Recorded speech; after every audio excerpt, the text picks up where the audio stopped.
that only very near surface layer, such magnificent, impressive remains are and can be revealed.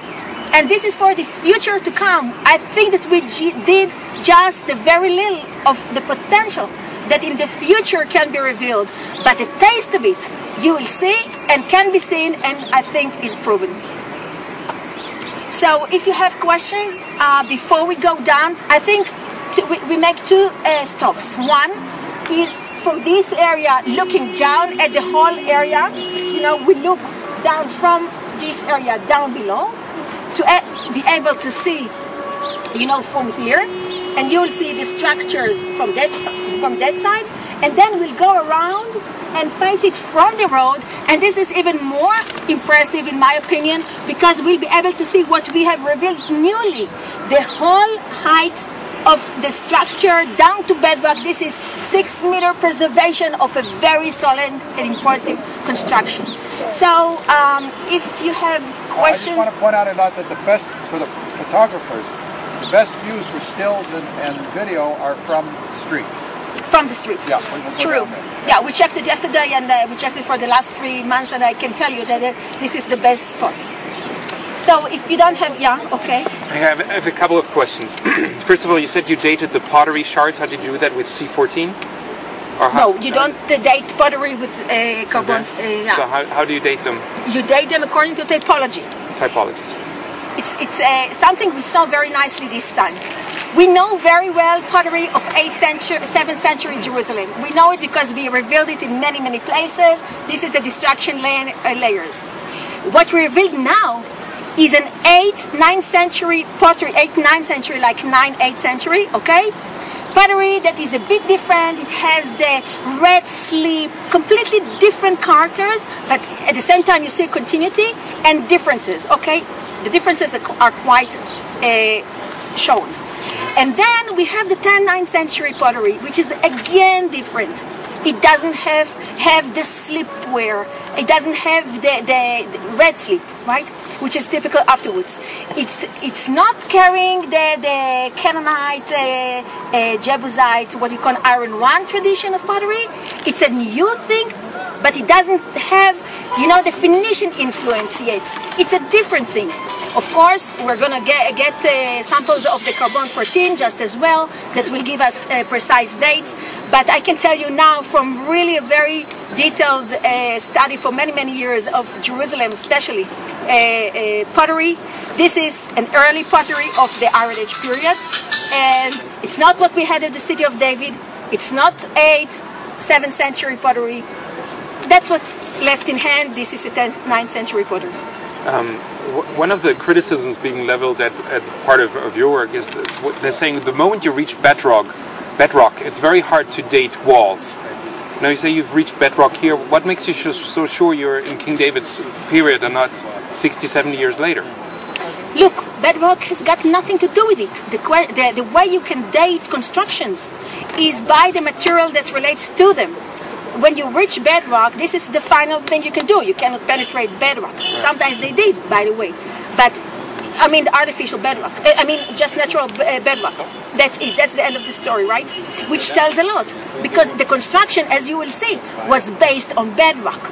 And they were very determined to reach bedrock, and sometimes they even cut foundations at the bedrock in order to establish the structures. But you can study about the dating and whatever came over these buildings by the layers that are relating to it, the layers that the structure's penetrating into. That's the way you kind of follow very precisely by taking levels and study and sifting and doing as much as you can to record every detail by excavating carefully, you know, all the way. So everything that relates to the construction teach you about the construction itself, and of course the character of the construction, the way it was built. If you huge stones, how much they worked, or just, you know, laid in very brief manner.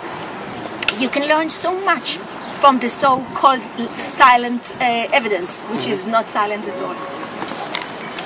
So you're absolutely sure this is not Canaanite or Jebusite? Oh, no, no, absolutely. And it's very important to emphasize, we didn't find anything that can even imply that anything earlier was here before. So, oh yes, pottery, yes.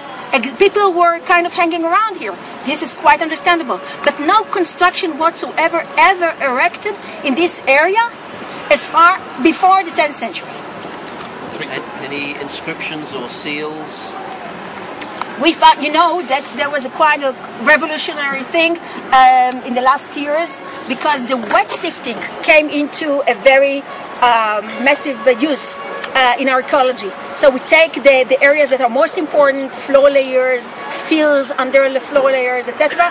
We get them wet sifted, and from the wet sifting we get 60 or 70 more % more of the small finds. And small finds means fish bones, lots of beads, lots of seal impressions, you know, the little bulla, the impressions, lots of them that we didn't have, we didn't know about, like 30 years ago and 20 years ago.